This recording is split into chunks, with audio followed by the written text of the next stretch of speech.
Thanks for taking time to listen to this episode of the Real ResQ podcast. Take a minute to go to therealresq.com to check out these and other great deals from our sponsors here at the Real ResQ. This episode of the Real ResQ podcast is brought to you by Breeze Eastern, the world's only dedicated helicopter hoist and winch provider. SR3 Rescue Concepts, because you don't know what you don't know.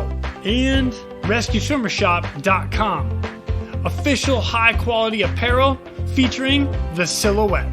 Breeze Eastern. They dedicate themselves to our helicopter rescue world. Since the very first helicopter rescue in November of 1945, Breeze Eastern has designed and manufactured superior rescue hoist solutions. While much of the technology and the unique mission requirements have changed over the past 75 years, their commitment to the rescuers, the operators, and those being rescued has not. Contact them today by visiting them at breeze-eastern.com. SR3 Rescue Concepts is a training company that can help your helicopter training. They train daytime, nighttime, aerial firefighting, hoist, longline, fast rope, rappel, and more. They can assist your program with standardization and safety checks or just an FAA annual refresher. With the certified flight instructor pilots and experienced crew, they are ready to help your agency keep up to date with current techniques, rules, regulations, and equipment. Plus, right now, SR3 is offering 10% off anything in their web store with the promo code, all capital letters, Real ResQ, REALRESQ. Plus, they are offering 10% from their partners Petzl and their equipment. All you got to do is send an email to info@sr3rescueconcepts.com. Mention this podcast, the Real ResQ podcast, and they'll take care of the rest.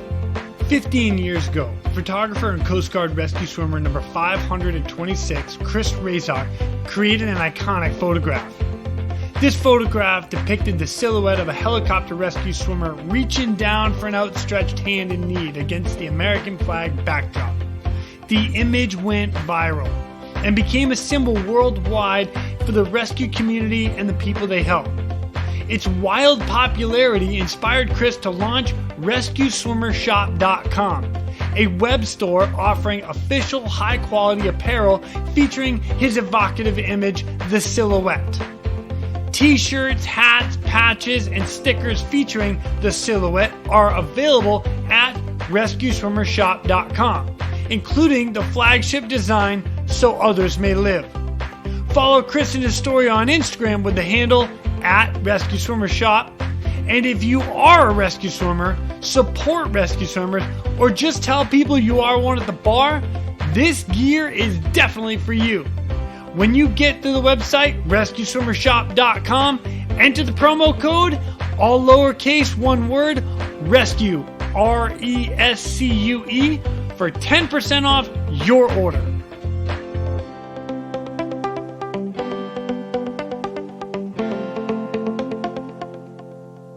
Our next guest is coming to us from Louisiana. I had an opportunity to work with her for about a year and a half, and she is an incredible paramedic. I learned a ton of stuff from her. The stories that she's about to tell, from street paramedic into our world in aviation and air ambulance, search and rescue, are awesome. And I really enjoyed having her on. So please welcome my friend, Miss Ashley Morrison.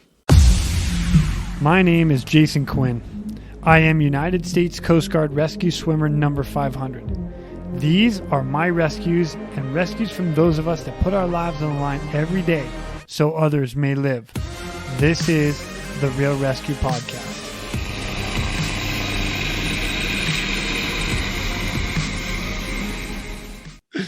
Ladies and gentlemen, welcome back to the Real ResQ podcast. Today I've got with me a special guest, a friend of mine who taught me so much in the medical world, and I'm stoked to have her on with me. Miss Ashley Morrison. She's a critical care paramedic currently working as a field supervisor with West Jefferson Hospital in New Orleans. What's up, Ash? Hey, honey, how are you? Girl, it is good to see you. I am fantastic. How are you doing? Good, good, good. I miss you guys so much. It's I'm not the back. same. Not What? the same. It's never going to be the same. Never. It's like, It's never gonna be the same. we got to get the band back together. Let's go. I know, right? Right. We just gotta find like one central point in the United States that we can all Right. go to because I mean we're all hundreds of miles away from each other. I'm okay with New Orleans. So I will meet you down there. I do That's miss it. fine by me. Just saying. Fine by me. Give me the date and I will make stuff happen. Come on. Yes. Well, Ash, listen, I thank you so much for joining us today. I'm really excited to have this conversation with you because you and I had a short, brief moment of time together where not only did I learn a ton from you, but we had a couple good cases, and one we're going to go over for sure. But like for those that don't know you, if you don't mind, just kind of introduce yourself, a little bit of background, and how you became a paramedic. Oh boy. All right. So I'm Ashley Morrison. I live, born and raised in right outside of New Orleans, Louisiana, in a little city called Marrero. Man, like I have a 16-year-old daughter, three amazing bratty dogs, who's currently trying to steal my attention. So I became a paramedic when, oh, good gracious, I was initially in nursing school. Katrina happened. I was a administrative assistant for a loan company, was actually going to school to be a paralegal. Then Katrina happened. We all lost our jobs. All of us, all the city was flooded, obviously. So I went to be a unit clerk at a hospital and then started nursing school. And then I was halfway through my first semester actually actively in nursing school when one of my now still fellow coworkers was like, hey, why don't you become an EMT basic and get patient contact experience for the next year? I was like, okay. And I did. And now I hate it. No, I'm just kidding. And I fell in love with it so much. We were street raised, and I fell in love with the fact that when you're out on the streets and in someone else's environment, it was addicting. It was my drug. It was my new drug. So I dropped out of nursing school and went to paramedic school. And 14 years later, here I am, still living the dream. As a field supervisor too. Yeah, if I remember correctly, you and Labo, you guys were working at West Jeff when he was going through his medic school. That's where you guys met, right? Yes, exactly. So Labo, oh my goodness, Labo was still working for the Coast Guard when he met my now director. So when my director got promoted, I got my promotion. Well, about a year later. Labo actually rescued them off a boat because they were out fishing and the tide went down. Their boat got stuck. They had to call the Coast Guard to come get them. So that's how Labo entered into all of our lives. Oh my gosh. I do not have this story. How do I not have this story? So it was two field supervisors at West Jefferson. Both of them are actually now directors now. And then they totally got stuck in a boat, had to call the Coast Guard. And Brian is the one who came down and hoisted him out the freaking boat. It was hilarious. And he was like, yeah, man. He goes, I've actually been looking for like a real on the streets 911 job. Are y'all hiring? And he was like, yeah, we will fire somebody to hire you, Brian. You just rescued us out of a freaking boat. That's funny. So he worked for us part-time. You know what? I could see him swimming up there and be like, hey, yo, you guys looking for like somebody I need a job. That's like legit. That's legit how it happened. We were just talking about that the other day, actually, me and my boss, Joe. We were just talking about it. He was like, I'll never forget how I met Lobs.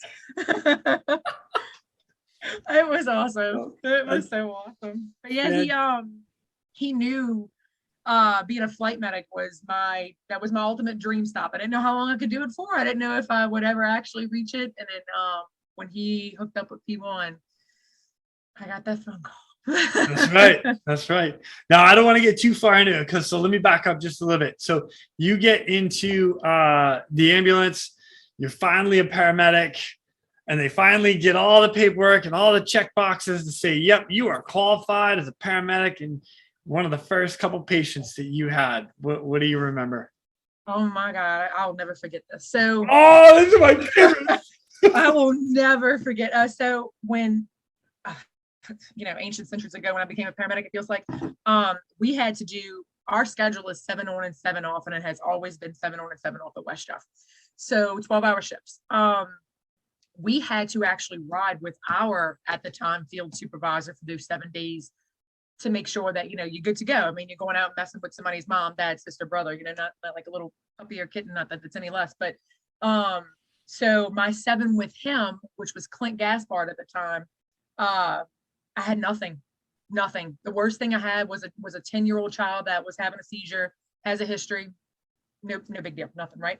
So then my next 7 on, he put me with a paramedic every single day and still had nothing. I finally got a cardiac arrest that we ended up stopping in the middle of doing ACLS skills because the family presented us with a DNR. The very first day I was with EMT Basic, I had a 30-year-old who shot herself in the head. Then I turned around and went to a 5. Yes, it was horrible. My first day with an EMT Basic. Then I turned around and went to a 5-person trauma activation.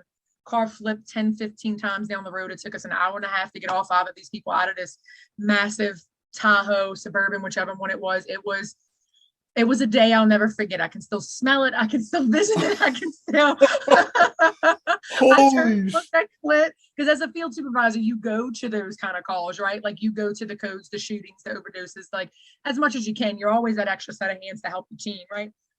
Yeah, I'll never forget. I turned and looked at him. I said, this is life. Like this is really. He was like, yeah, this is it. Oh my gosh. Yeah. And then the very next day I had a kid who got shot in the stomach. I had another cardiac arrest later that day. It was a pediatric little baby that was smothered by her mom. It was, yeah. So I have always, and every time still to this day, even though I'm a field supervisor, I always put myself on a truck once a week. I feel like it's really good view for my crew to know that I'm not afraid to still get out there, use my skills, work side by side with them. But still to this day, when I get on a truck, it is a shit show. We're calling it Holy smoke. It's been an interesting 14 years. I suddenly feel like my very first case was not that bad. No. I'll never forget our case, man. That was, man, I wish I had the video footage from that. Anyway, we'll get to that. Yeah. But yeah, no, it's been a very, very memorable 14 years. I miss being on nights. I was on nights for a while. Oh man, I miss being on nights so bad. It's different kind of different. I guess you gotta be. You know what? There's a different breed of life that's out there at night at 2-3 o'clock in the morning. You're like, what? I can't make this up right now. This doesn't happen. Some of them you want to look at them and say, what the hell are you doing awake at 3 o'clock in the morning? And other ones, it's like, you know what? Thank you for this moment, guy. I appreciate this. I had an old supervisor say to me, like, nothing good ever happens after midnight. Just don't waste your time. Just nothing good happens after midnight. Great advice. I wish I had taken it a couple times. No. Nothing good ever happens other than Granny and Grampy, should I say, slipping and falling as they're going to the bathroom. Nothing else happens. Nothing good happens. It gets very interesting. Like, people go through like car washes and houses and, they get antsy evidently. So like, holy smoke. Yeah, all right. Yeah, right. So before you get to us in the helicopter world, I know you've got a couple other memorable cases, a couple calls that just stand out to you. If you don't mind, and just kind of share them, I'd love to hear them. Oh man, we had a bar here on 4th Street called Gomez's Bar. It was 2 Hispanic guys. This was a mob bar. This bar was owned and ran by some of the mafia guys back in the day, trickled down into the family bloodline. And these 2 Spanish guys thought they had some big kahunas and went in and shot it up. And I'll tell you what, if you give me a piece of paper, I can still draw out where every single one of those bodies were. I could tell you, I can describe to you what blood and gunpowder smells like mixed together. I'll never forget that. Yeah, we had 5 people shot. One person was pronounced, but every single person was extremely critical. And then 2 hours later, we found the 2 Spanish guys dead in the field across the street because no one thought to. They just assumed he got away. So, yeah. Yeah. Wow. Yeah. Yeah. It was interesting. Let's see what, oh man, I can go on. I actually recently, about 2 years ago, we had a car full of 15 and 16-year-old kids that were doing about 100 miles an hour in a neighborhood, sideswiped cars, lost control, flipped over. Yeah, it was that was interesting. It took us like 45 minutes to get the last one out. She ended up not making it, Oh, dang it. but yeah, they don't care anymore, man, these days. They're a different generation. But we've had some good ones though. I've had a guy that we first got our machine called the Lucas device. It's actually like a external compression machine. Mm-hmm. Does perfect. It's all of our boyfriends anyway. Uh, it's like the greatest thing ever. Actually, the first time it was put on a truck, I got to use it, and as the machine was doing CPR, the guy was opening his eyes and blinking at me and gagging on the endotracheal tube. Wow. We actually took him on the Lucas device up to cath lab. They stented him, took him off the Lucas device, and I still talk to him every now and then, and that was about 8 years ago. Dang, that's incredible. Yeah. Oh, that's a good feeling. It is a good feeling. It is a really good feeling. It is a really, really good feeling. Just to know that there's actually somebody. Yeah, right. And it worked. You're like, hey, so the Lucas devices, if I remember correctly, that actually attaches to the backboard, and then so like cramps onto the side of the backboard or whatever you're using, and then the compression goes right into the middle of the chest. It doesn't wrap underneath them, right? So there's like, it comes with its own little backboard that you clamp onto. So it's like a little backboard. You just kind of like pull them up by the arm, slide it underneath. It goes right underneath their armpits. You lower the suction down. Most of ours is actually battery operated, thank God. But it's tremendous difference.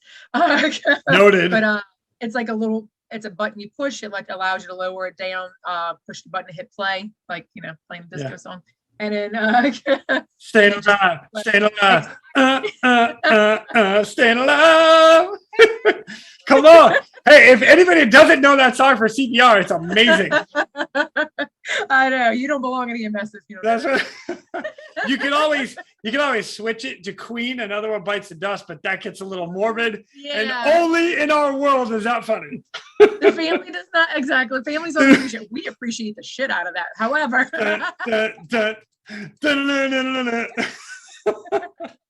I'm glad you and I can laugh about that. For everybody else to think there's a little dark humor in there, yes, that's what it is. Dark humor. All right, back off. Oh my gosh, we were told something the other day. My boss told us something the other day. They were like, "Y'all have need to go see a counselor." I was like, "Sweetheart, our counselor's gonna need a damn counselor by the time they get done." So no, that's just we have each other. Why would we? Exactly. Gosh. Oh man, you gotta have to in order to be in this freaking man. If you go home, if you don't tap that door every day when you walk out of that office, I mean, every day, of course, is not the world's worst day of your life. But if you don't tap that door every day before you walk inside your house, then you just don't belong. Nice fact. Yeah, totally. You just tap that door. That's all you gotta do. Tap that door. Oh, Ashley, I freaking love it. All right, so let me catch up to where you and I met and whatnot. So Labo hooks you up, and I let me rephrase that. I don't want to say Labo hooked you up. Well, yes and no, because it's always nice to know somebody, and Labo called you and said, "Hey, we got this position open. Do you want to apply?" You and your skills and your knowledge is what got you the job. We needed critical care, people that knew what they were doing. We had 2-hour plus transports, sometimes longer, dealing with multiple hospitals all over from Alabama. Actually, I think Florida, come to think of it, like Florida, all the way down to Corpus Christi, Texas. Like we needed somebody that we could trust and whatnot. And boom, you come in, and Lenny actually remembers walking in the door, drilling you with a couple questions, and then he looked at it, Labo, and was like, "Yeah, hire her," and walked away. That's exactly what he told me. I was like, "Oh, snap, go Lenny, come on." Oh my goodness, yeah. So, but yeah, and Brian, and this is how and that's still another thing. Brian calls me and says, "Hey, so would you be interested? I know you really want to be a flight medic, but would you be interested in doing like offshore stuff?" And I was like, "Well, obviously we need to talk a little bit more in detail, Brian. Like, what's the schedule? What are we talking about? Like, what do we?"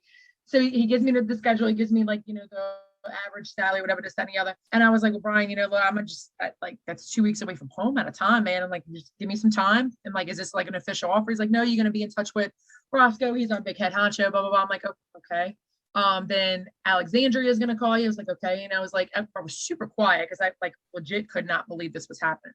And Brian's exact words to me was, look, we need a girl that's not gonna be offended, that's not gonna take any shit, is gonna dish shit back, and we don't have to freaking worry about it. So I really need you to say yes. I was like, all right, Brian, give me some time. Awesome.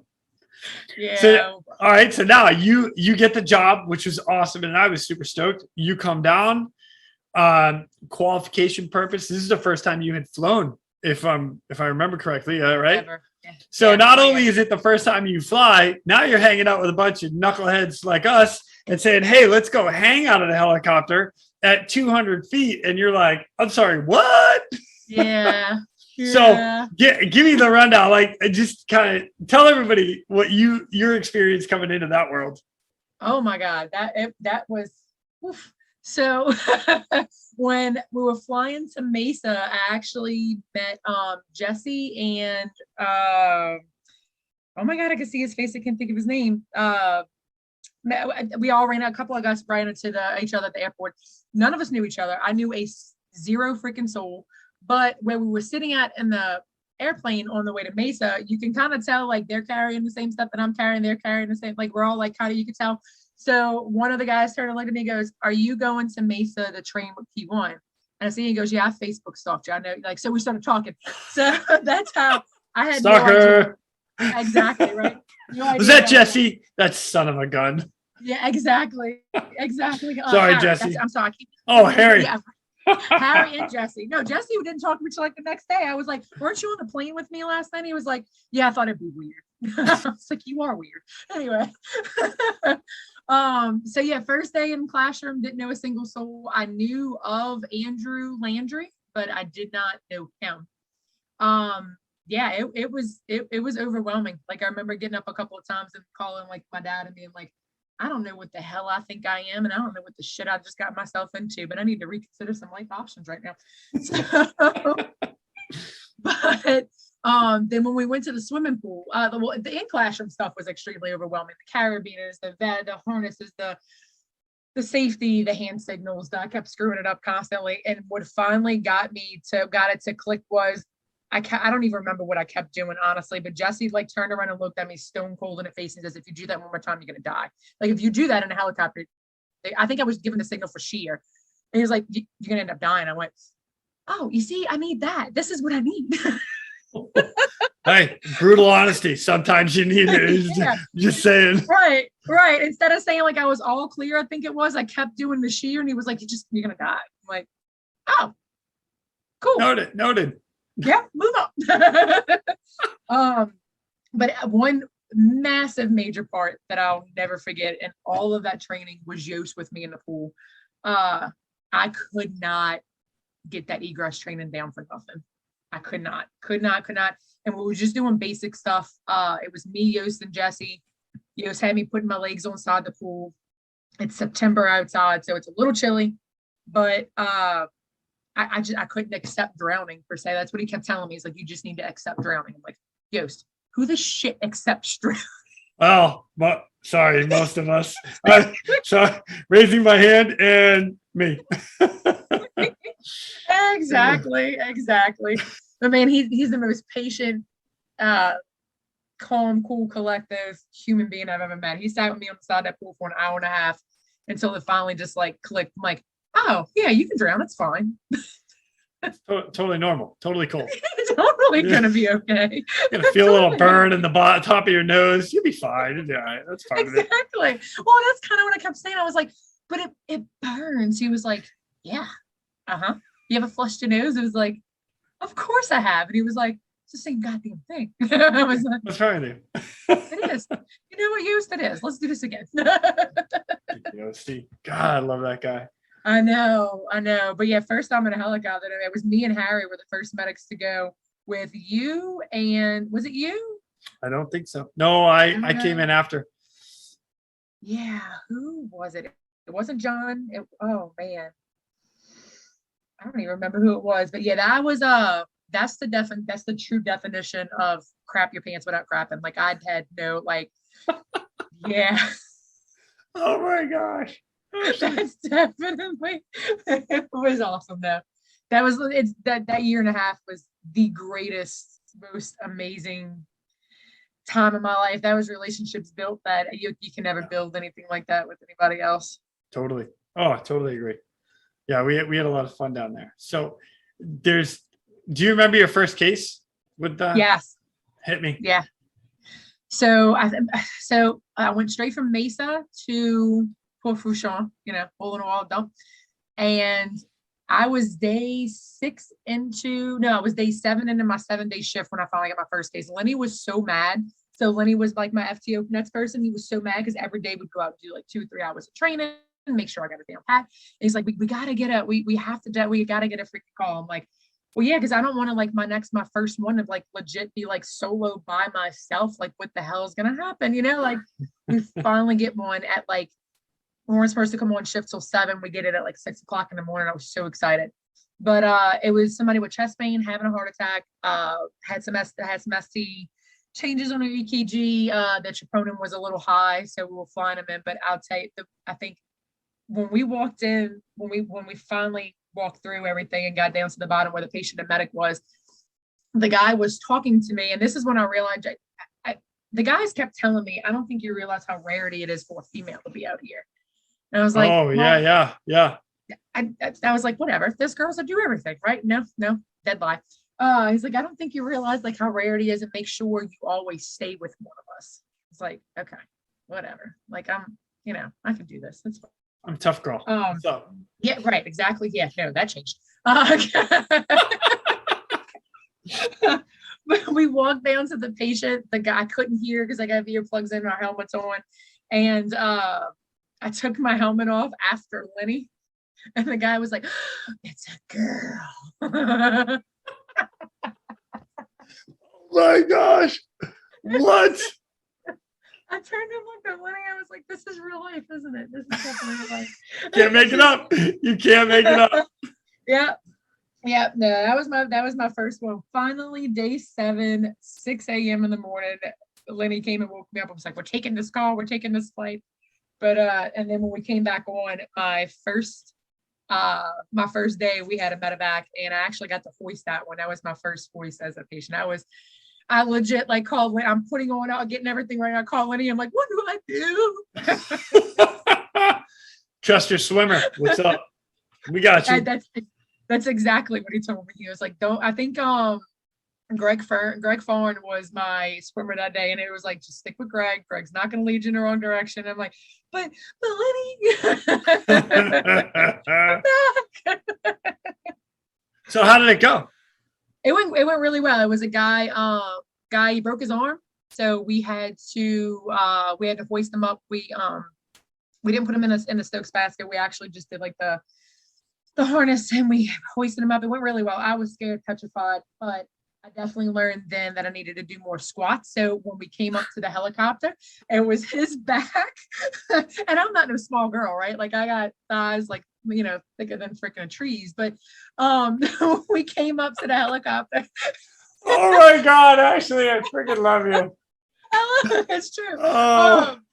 It was as we're supposed to, his back to the helicopter, and I was trying to push this big boy away from the skid, and I was like, John was actually our hoist operator, and I see John laughing through his freaking through everything.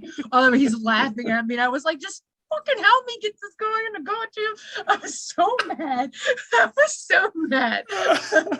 We finally get this guy. We finally get him in, lay him down, strap him up, check safety, get everything, like do all the seriousness, make sure we're all tethered in and all the good stuff, close the door. I hook up back up the TrueLink, and he goes, so you want to go to the gym later? I was like, fuck you, John. Like, I can't eat it. I'm just such a dick. Oh. Come on, Jimmy. Oh man, no dude there. He always gave me a good hard time, like a little sister, of course. But yeah, it was a great time. God, that's awesome. Yeah, loaded the guy up with a shit ton of fentanyl and just kept on Beautiful. Beautiful. Well, in your time there, you and I actually spent quite a bit of time together. And I don't know exactly how that happened, but all of a sudden you and I ended up on rotation quite a bit. And it just so happened that I was going through my paramedic stuff while I was with you. And there were a couple realizations that I had while we're in the aircraft, because I was a hoist operator at the time, you're a paramedic, we get in. And I think you looked at me once or twice, said, all right, what's going on? And I'd be like, okay, this is what's going on, this, and then you're like, yeah, okay, cool. And I'd sit back, I was like, yeah, got that one right. And then you looked at me like, you're going to do anything about it? I was like, oh shit, I actually have to do something about this, don't I? But you're the medic. I do remember that. You would sit there with your big old Kool-Aid smile. You was like, got this. I got this. Hey. Come on. Damn it. Got called out. Oh my God. The greatest way to teach there, right? Totally. So now let me get into this case. So you and I are on duty. It's you, me, and Jesse Raggard.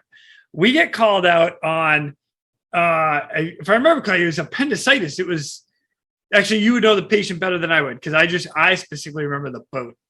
That was the seizure. That was the seizure, kid. Okay. Because I remember the whole Ativan situation. Yeah, that was the seizure kid. All right. Yeah. So before we get into that, the kid part, and not kid, sorry, young adult, the vessel is running from a hurricane. So there's a hurricane that's out off of like the western side of Florida and creating massive waves, 15 to 20 foot waves that are, and we're still like 100 miles from the storm. And we stopped preparing everything to evacuate to go to that medevac. That's right. Oh God, I totally forgot about that. Yeah. Because, all right, so needless to say, the boat's running from the storm. Dude has a seizure on board, so they call us. We go out. I remember doing a circle over the top of that. Now, this is the first time for me that I had ever hoisted in that type of swell. I remember looking at the boat like, holy shit, Pat Barber. Where's my boy Pat Barber? I need some backup right now. And I remember looking at you and Jesse, and Jesse's like, yeah, whatever. And you're like, okay, I trust Jesse and I trust Quinny. We're good. Yeah, 100%. 100%. And I remember looking at that, but we had two phenomenal pilots up front that were like on point. But we asked that boat to turn around and go into the swells. And now they're pitching and rolling, boosh, going in. And I was hoisting you guys down to the back of the deck. Holy smoke. And for me, I'm trying to time the swell where the boat was on the top. And then as you guys would touch down, I was dumping cable to get you guys on the deck so that it wouldn't slam you as the boat came back up. And I remember this very vividly. Mm-hmm. So, oh no. Yeah.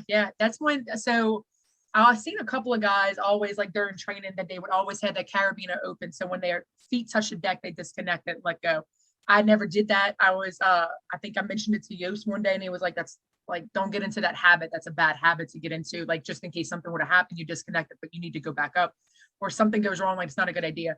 I remember looking at Jesse and looking at saying, I said, so what's going to be the safest thing for me to get off the hook? And he goes, have your carabiner open. And I said, but I was told that's not a good idea. He goes, and I said, I've never done that before, Jesse. And he goes, today's the day we learn. I was like, thanks, buddy. So, all right. So set play, right?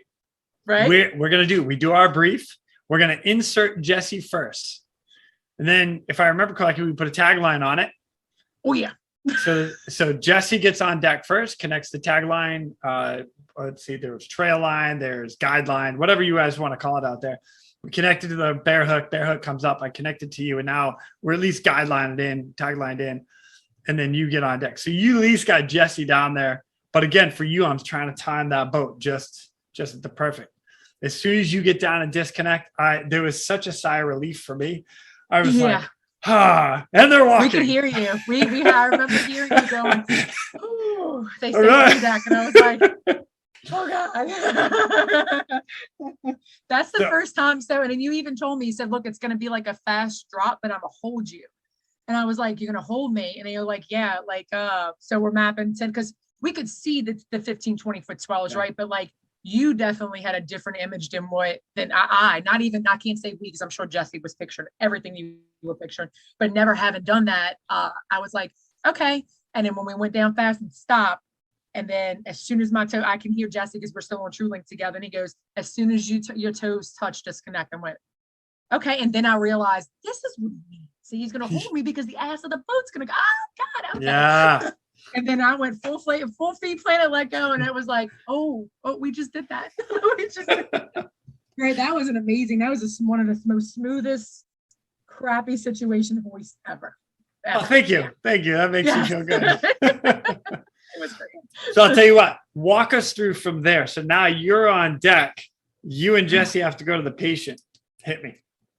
So when we got on deck, we kind of had to hold off on the side for a second. I don't remember if it was a side, if it was something that was actually on the boat. We had to hold on the side, and Jesse told, and him and I can still talk to each other, right? So just telling me, because if I tell you to lay down, lay down.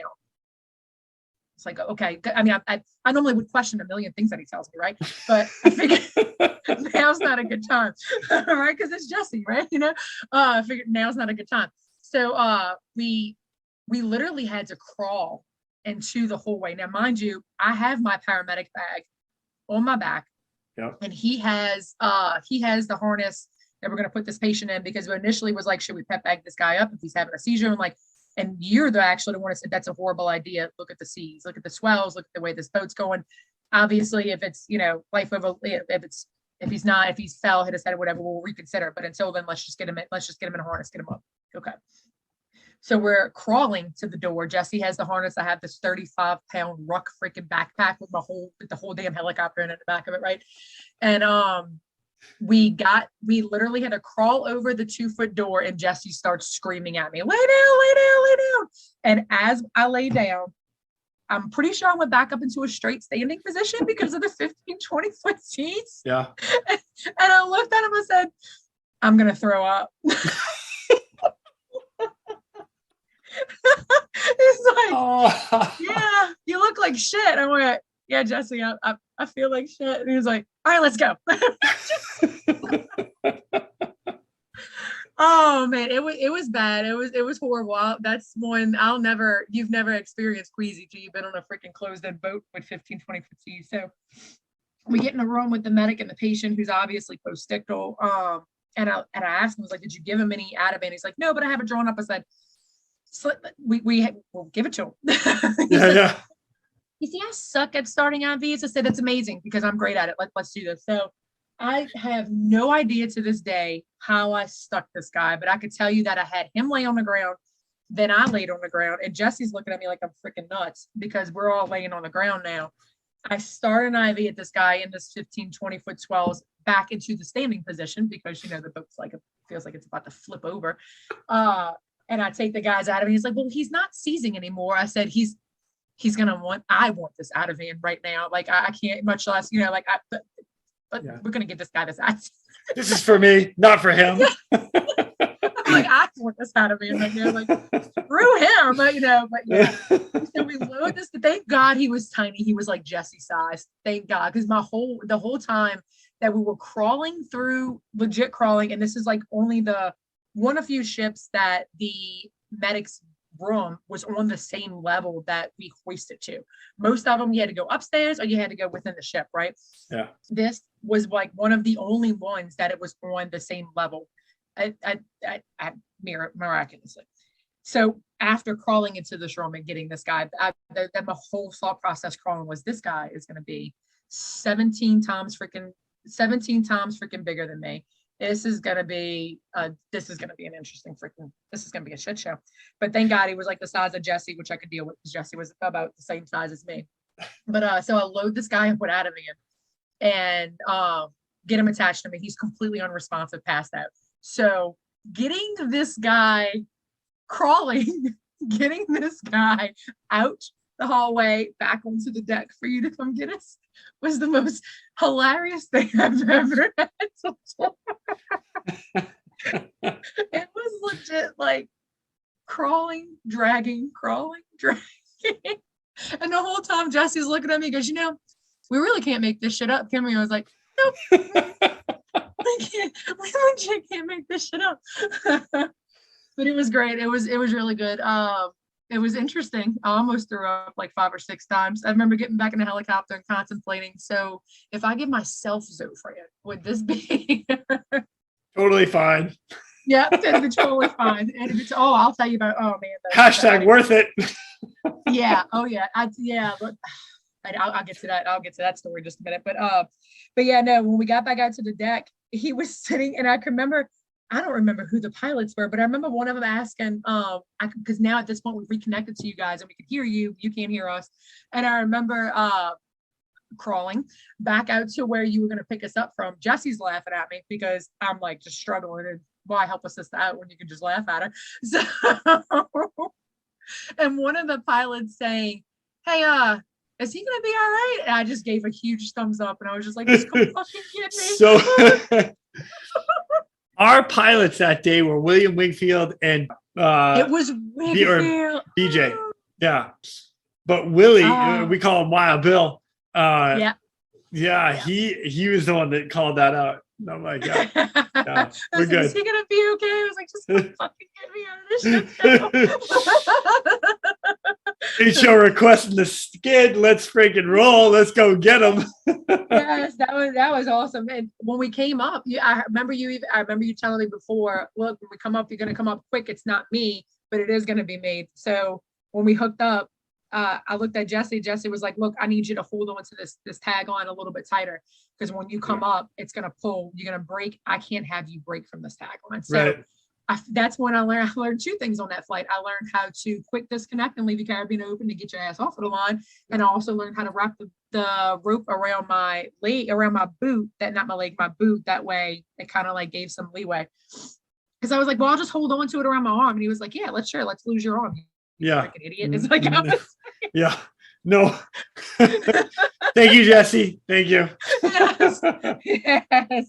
Yeah, he was awesome. I mean, but when we came up off that boat, you got us back in quick. And I remember getting in there going, you're like, are you okay? I'm like, sure. Yeah. We got our patient. We got our patient all strapped in. We dropped the tagline. Jesse was coiling that up. You and I were rigging the patient up in the aircraft. And I remember looking at you like, okay, we good? And you're like, yep. I said, cool. Let me get Jesse, and then we'll deal with him. And you're like, yeah, I got him. And then I just needed a minute to like get my bearings back. I didn't realize like how I didn't realize once you get back to like surface ground.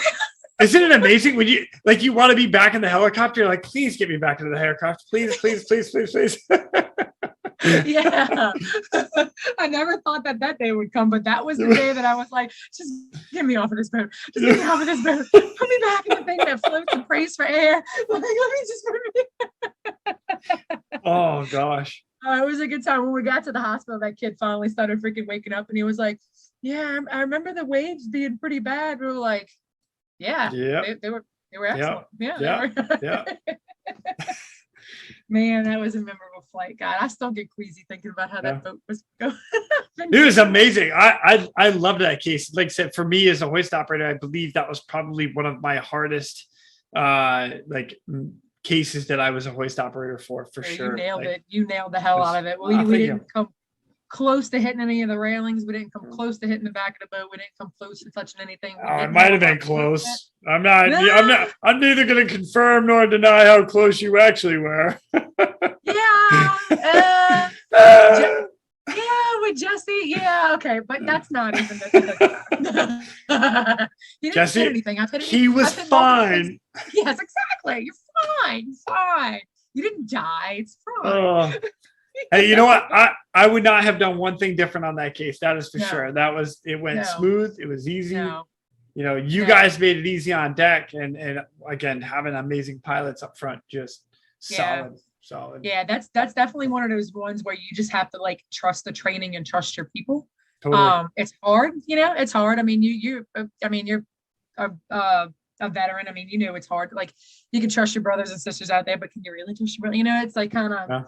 Yeah, it's definitely one of those things where you just have to trust the training, trust your partners, trust everything. Like for those 15, 20 minutes, like distill all faith into one or two people, it was definitely, that was, yeah, it was funny. I wouldn't have done anything different. I definitely would have reloaded that guy up for sure. Yeah, totally. So, what a great memory. I really enjoy talking about that in particular case, because that was awesome. And you, you guys did such a good day. Yeah, it was fun. Like we were legit like shitting ourselves pulling up to that boat, but like coming, like actually getting it done, getting it out there, getting it back in. It was like, can we go do it again? You're right. What's the next one? Set the alarm up. Set the alarm up. Come on, phone.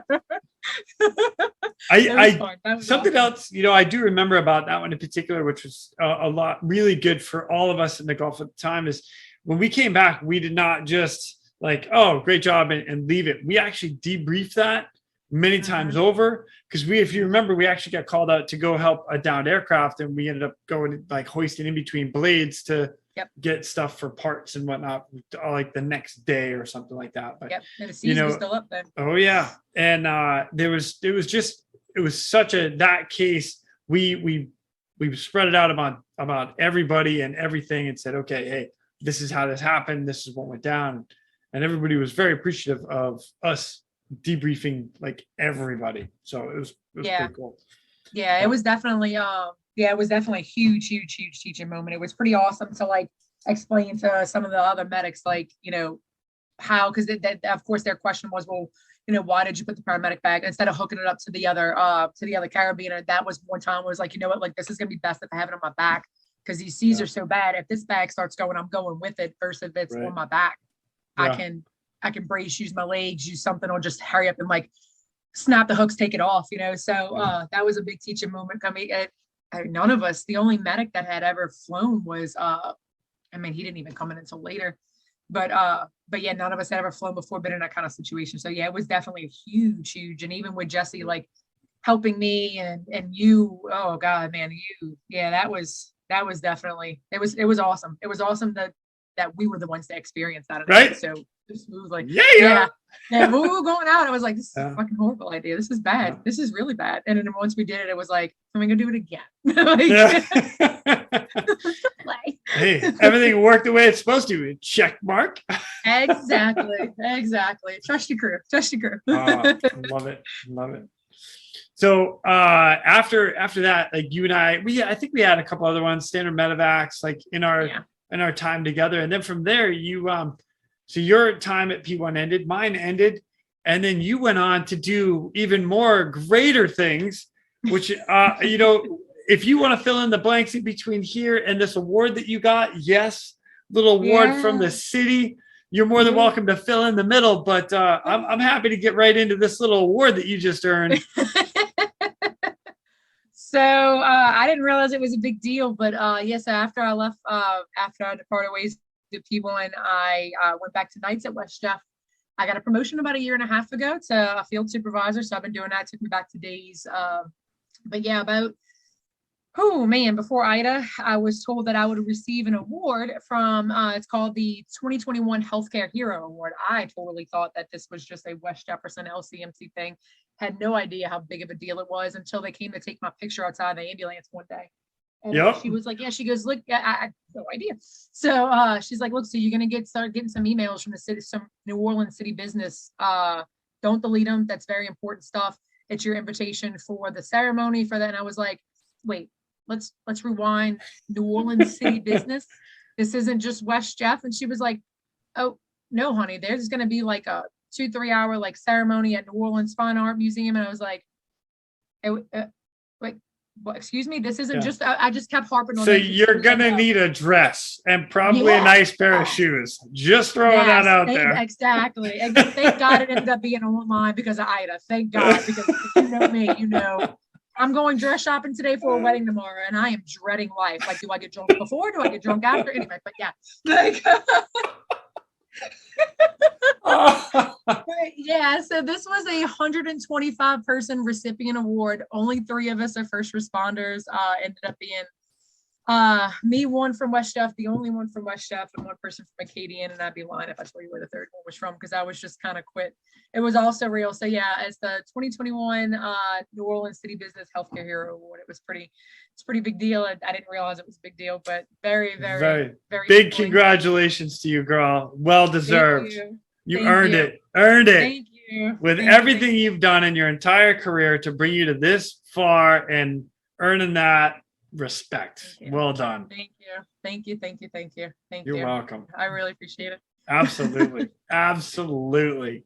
Yeah. I'm pretty happy that I get to say I learned from you right now. Just like as one of the people that helped me out with my medic. That's right. I learned from her. Right. And, the healthcare hero, right? I learned from that one. I said, one of my best friends that's actually, I taught her, she was riding with me as a student freaking 7-8 years ago. And that was kind of the same, that was kind of like the same teaching thing. We had a kid that was super sick and she was one of my students. We get in the back of the truck. She tells me what we need to do. And I'm like, well, you might want to do it if he's going to die. And we're still best friends to this day. So it was the exact same way I did it with you. It's great to talk about it, but until we start doing it, something. Yeah. Why don't you get your ass off that seat, get over here. Oh, yes, ma'am. I'm sorry. Yeah. No, super humbling. It's just this past year and a half, Stephen, we had Ida that just passed through. I got to be hip and hip with my director the entire time. It was an 11-day activation for us. I was the liaisons. I was the field supervisor. I was the problem solver. I was the up at 6 a.m. bed at 11 o'clock every night for 11 days. So it definitely been an interesting year and a half of being in leadership, like in real actual leadership. So it's definitely been, it's humbling. It's been great. Been learning a lot. Good for you, man, girl. That's awesome. With all your experience and everything you've done, the floor is going to be open to you. What would you recommend? Things you would pass on to people that you deal with now? Like, what would you tell everybody? Man. So take 5 minutes. Take 5 minutes to yourself. If it's something, if you had a shitty call, shitty patient, shitty mission, hoist, something that didn't go right. It's hard to debrief after something when it's still fresh, and it's hard to debrief after something when you're already kind of feeling some kind of way. Take 5 minutes. Actually, guess it's about 8-9 months ago, we had a baby that we had to pronounce in field, had been down all night, and there was a couple of officers that were there. They don't know me. They know me from the uniform, but they don't know me as a person, right? So you could tell 2 out of 3 of them were pretty upset. And within those couple of minutes, I learned that both of them's wives were pregnant and due any day at the exact same time. Yeah. So they were like really, it was really like hitting them in a different kind of place. So I told both of them, turn your radios off, go take 5 minutes. And they're like, well, our rank's coming. I'm like, yeah, I don't care about your rank, but you have to take 5 minutes. So they both walked away. There's nothing more painful than watching, grown men like just lose their mind for a minute, So take 5 minutes. That's my biggest thing. I teach that to all my employees after really bad calls, really bad moments. I've done it several times at P1. If, we had a hoist, even if it was training that didn't go right, you have to take 5 minutes to yourself afterwards and just get your shit together, get your mind together, get your emotions back in play. I do it with my daughter constantly. She knows she instills it into her friends as well. But yeah, I do that constantly at work. It's a really bad call. Take 5 minutes. 5 minutes is nothing compared to what you're about to endure for however much amount of time you let it endure into you. So yeah, 5 minutes, man. My rule of life, take 5 minutes. I like that, man. Ashley, that's awesome. No. Take 5 minutes. I'm gonna go yell at Lenny and tell him he needs to take 5 minutes. Good luck to that brick wall. Yeah, right. Yeah, I wonder if that's what my wife means to me when she always says, "Hey, just take a minute, okay?" Yeah, maybe is that what she's saying? All right. Interpretation. 5 minutes. Take 5. Yep, got to do it. And so you got to remember, just because you've been doing this for like forever long, you've been doing it, like you kind of like have a realization every now and then that you still have to practice what you do. You still have to like review, even though it's something that you might do every day or every other day. Like you still have to, like, it's not everything is a muscle memory, especially when it comes to your brain, right? Yeah. So don't ever think that you should walk into every day. What am I going to learn today? Or what am I going to remind myself of today or refresh myself up today? So I definitely, every week when I go to work with a project that week, something that's going to be positive for the crew or positive for the service. But it's also like to refresh and remind us that like, we don't, we're nobody special. We're just paramedics and humans. So, yep. You're special. Oh, I try. You tell it to my boss, he's going to say Ed. I'll tell I bet I can get you a raise. Oh, of course, if he talks to me, you might be fired. I don't know. It's like a love-hate relationship. Yeah. Well, I don't know what you're talking about. Come on, girl. Yeah, nothing can build you better than being the only girl working with a ridiculous amount of guys and learning how to be. Hey, you handled everybody that I saw pretty damn well. Put me in my place a couple of times. Jesus. I had to. It was a challenge, man. Y'all definitely. Whatever. Come on. No, like y'all definitely kept me on my toes. That's for sure. Y'all gave me no slack whatsoever. There was there was so many, like when I'd come home and I still stayed PRN at West at the time. I didn't want to give up my years that I had invested there. So when I come home, they were like, "So what's it like?" And I'm like, it's like working with a bunch of guys. Like, I don't understand. Like, yeah, but I'm sure they kind of give you slack. And I was like, the shit they do. Like if they're doing 100 step-ups with 50-pound vests, you're doing 100 step-ups with. Right. There's no, oh, sweetie, you have hips. It's going to, drop down to 20. No, hell no. Like, there's no, if they're doing 100 push-ups, Ashley's doing 100 push-ups. Like, there is no there's no leeway. You want me to follow up? Y'all got it, but I tell you, that was probably the most humbling 18 months of my life getting to spend with you guys, man. It was awesome. Working with y'all, living with y'all. It was great. It was an experience I wish I could relive over and over and over again. Yep. Me too. I loved it. It was fun. Awesome. Ashley, I cannot thank you enough for coming on and giving us these stories, some great advice. Oh, girl.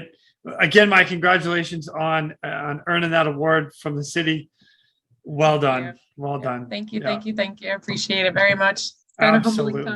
Oh, kidding me. I've loved it. So it's been awesome. So anyway, I will catch up with you later. We will keep in touch as usual. And you stay safe out there. Yes, right? Sir. Y'all have fun. Stay safe. You got it. Done and done. And with that, ladies and gentlemen, we are out of here. Go. Thank you for tuning in. We hope you enjoyed this episode of the Real ResQ podcast. Please take a minute to like, subscribe, and hit that share button. I'm pulling chocks and taking off. But before I go, if anyone out there has a rescue story they would be willing to share, I would be humbled and honored to have you on as a guest. Or if you have any questions about rescue or anything else we talk about here, send an email to jason@therealresq.com. That's Jason at TheRealResQ.com. You can also check us out on our web pages, therealresq.com, our Facebook page, and our Instagram page @TheRealResQ. Again, a special thank you to all of you staying on the watch today. Always remember, when that SAR alarm goes off, those in distress are praying for a miracle. They are going to get you. Until next time, fly safe and swim hard.